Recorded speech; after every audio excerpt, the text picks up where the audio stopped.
Assalamualaikum dan salam sejahtera kami ucapkan kepada Puan Siti Aisyah, pensyarah bagi subjek falsafah dan isu semasa serta rakan-rakan yang saya kasihi sekalian.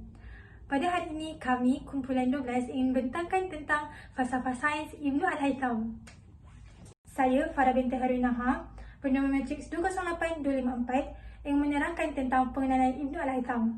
Nama penuh Ibnu Al-Haytham ialah Abu Ali Al-Hasan Ibnu Al-Hasan Ibnu Al-Haytham. Ibnu Al-Haytham ini dikatakan bertuah kerana dilahirkan semasa zaman kegemilangan Islam, iaitu pada tanggal 1 Julai 1965 Masihi. Beliau turut dikatakan lahir dalam umat yang cinta akan ilmu. Ibnu Al-Haytham turut dikatakan terhubung dengan Universiti Al-Azhar semasa beliau berada di Kahirah. Ibnu Al-Haytham ini juga merupakan orang terpenting dan terlibat dalam Darul Al-Ilmu, iaitu rumah ilmu dan perpustakaan terpenting selepas Baitul Al-Hikmah yang berada di Baghdad. Ibnu Al-Haytham pernah bekerja sebagai pegawai awam dan beliau banyak membaca karya-karya teologi dan sains semasa beliau berada di Iran.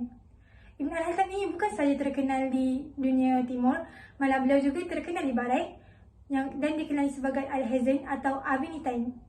Di dunia barat, beliau juga terkenal sebagai saintis, ahli matematik dan bapa optik moden. Gelaran bapa optik moden itu beliau dapati kerana beliau menolak teori Ptolemy dan Euclid mengenai cara mata manusia berfungsi. Ptolemy dan Euclid mempercayai bahawa mata dapat mengeluarkan cahaya bagi melihat satu objek itu. Namun, Ibnu Al-Haytham menolak dan mempercayai bahawa bukan mata yang mengeluarkan cahaya, tetapi cahaya dipantulkan kepada objek dan dipantulkan kepada mata. Dengan cara itu, kita dapat melihat satu objek itu. Dari segi falsafah, Ibnu Al-Haytham ini kurang dikenali. Namun, begitu, beliau mengeluarkan satu kitab, iaitu kitab Tamarah Al-Hikmah, yang merupakan kitab falsafah Ibnu Al-Haytham yang mengandungi banyak aspek-aspek falsafah yang penting untuk memahami pandangan beliau terhadap falsafah secara umum.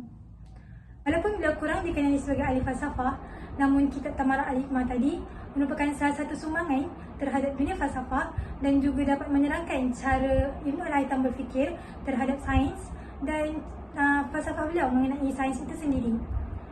Jadi, saya serahkan pembentangan seterusnya kepada rakan saya, Fatihah. Assalamualaikum dan salam sejahtera. Nama saya Nur Fatihah binti Mak Osman, bernombor matrik 205550. Seterusnya saya akan membentangkan mengenai sumbangan Ibnu Haytham. Sumbangannya yang pertama adalah teori hukum pembiasan, iaitu fenomena atmosfera. Semasa di Sepanyol, Ibnu Haytham melakukan beberapa penyelidikan dan percubaan ilmiah berhubung dengan bidang optik. Penemuannya yang terkenal ialah hukum pembiasan. Menurut pengamatan Ibnu Haytham, beliau berpendapat bahawa cahaya merah di kaki langit di waktu pagi, iaitu fajar, bermula ketika matahari berada di 19 darjah di bawah kaki langit. Sementara cahaya warna merah di kaki langit di waktu senja, syuruk, akan hilang apabila matahari berada 19 darjah di bawah kaki langit selepas jatuhnya matahari.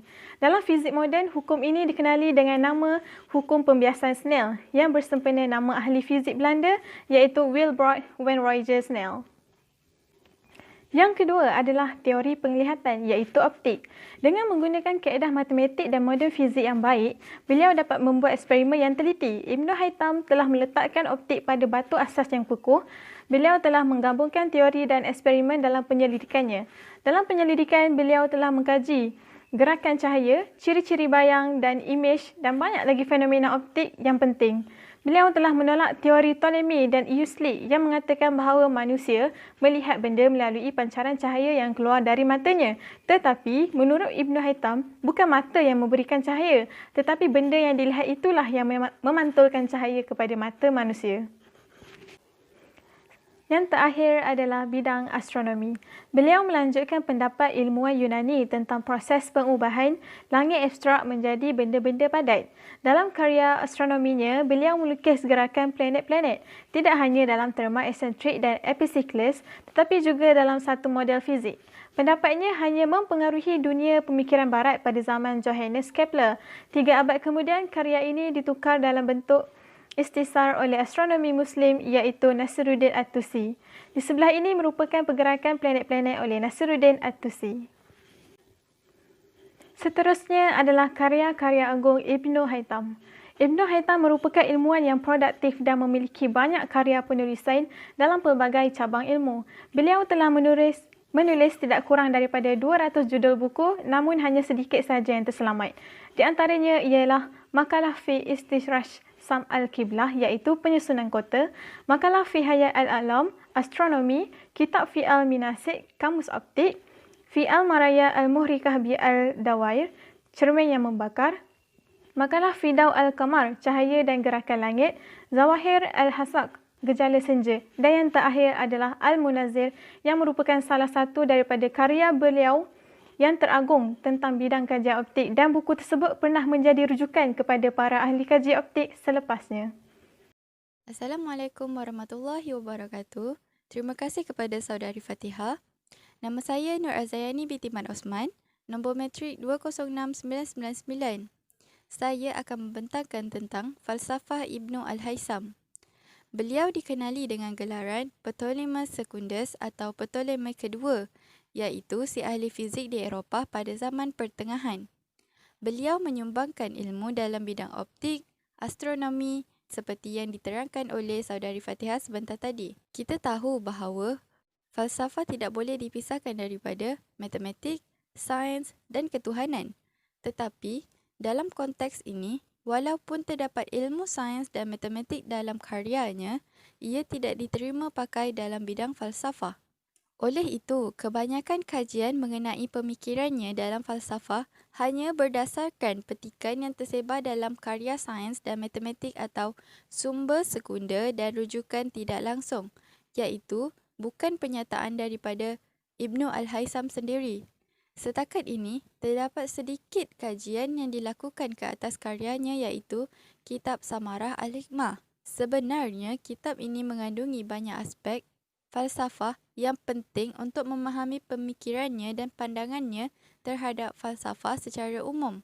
Kitab ini juga disunting pada 1991 di halaman 1604 di Perpustakaan Koprulu, Turki.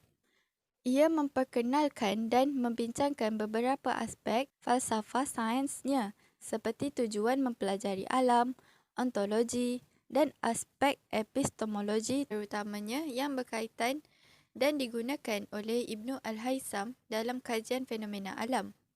Kajian itu mendapati bahawa konsep asas falsafah sainsnya sesuai dengan pandangan dunia Islam. Sebahagian besar karyanya masih wujud sehingga kini. Secara statistiknya, dalam bidang sains tabi'i dan matematik, lebih kurang 41%, khas dalam bidang astronomi 21%, metafizik 18% dan mantik 15%. Karyanya yang berkaitan dengan perubatan, persuratan, politik dan perakaunan didapati taburannya tidak tepat.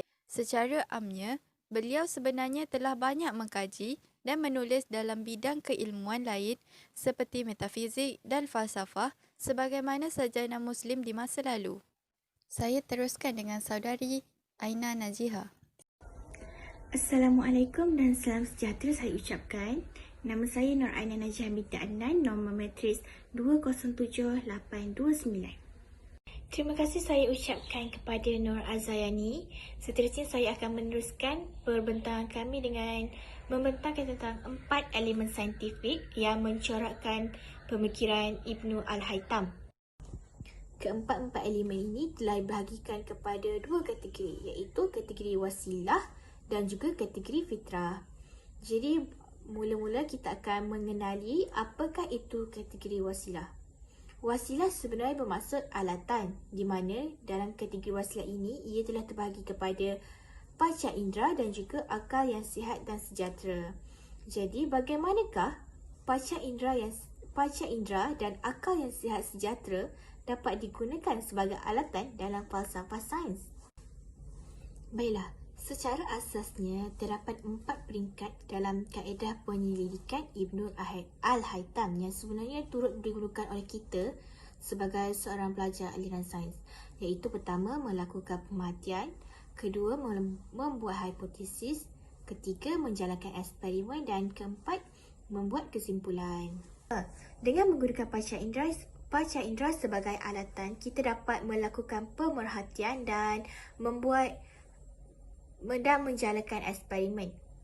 Ketika kita menjalankan eksperimen, kita akan menggunakan kelima-lima panca indera kita untuk melakukan eksperimen tersebut dan membuat pemerhatian.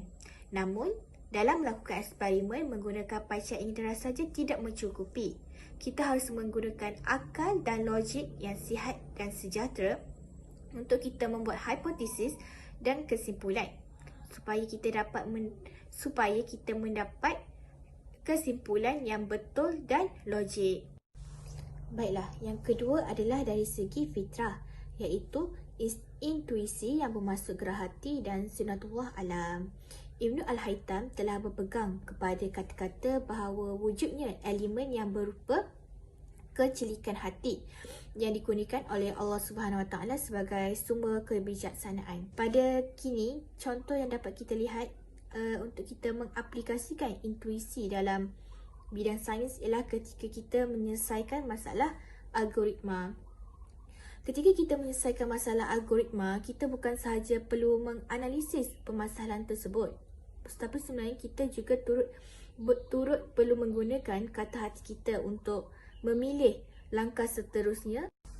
Ibnu Al-Haytham juga turut berpegang dengan konsep determinism saintifik, iaitu suatu konsep kepatuhan fenomena alam semesta kepada suatu hukum yang harmoni atau kita sebuti sebagai sunatullah. Sunatullah inilah yang membezakan konsep falsafah sains Ibnu Al-Haytham dengan konsep falsafah sains tokoh-tokoh barat yang lain. Beliau berpegang bahawa pengetahuan yang luas hanyalah milik Allah Subhanahu Wa Taala dan kita manusia masih mempunyai batasan dalam pemikiran dan penyelidikan kita. Itu sahaja daripada saya. Seterusnya saya menjemput Nur Azayani untuk meneruskan pembentang. Terima kasih kepada saudari Aina. Saya akan meneruskan dengan subtopik isu semasa Ibnu Al-Haytham. Falsafah sains pada hari ini berpandukan falsafah logikal positivisme yang hanya menggunakan akal rasional dan deria. Ia agak bertentangan dengan pemikiran idea Ibnu Al-Haytham. Tambahan, kita kurang mengenali tokoh dari negara bukan barat. Ini adalah keputusan tinjauan kami mengenai pandangan pelajar terhadap falsafah sains dari Timur dan kemasyhuran Ibnu Al-Haytham. Sebanyak 57.8% yang mengatakan tidak untuk pandangan pelajar terhadap falsafah sains dari Timur dan 42.2% bagi mengatakan ya. Seterusnya, 66.7% mengatakan tidak untuk mengetahui kewujudan Ibnu Al-Haytham dan 33.3% yang mengetahui tentang kemasyhuran Ibnu Al-Haytham. Saya teruskan dengan Nur Iliana. Assalamualaikum warahmatullahi wabarakatuh dan selamat tengah hari kepada semua. Nama saya Nur Iliana binti Muhammad Yusof, nombor matrik 207407.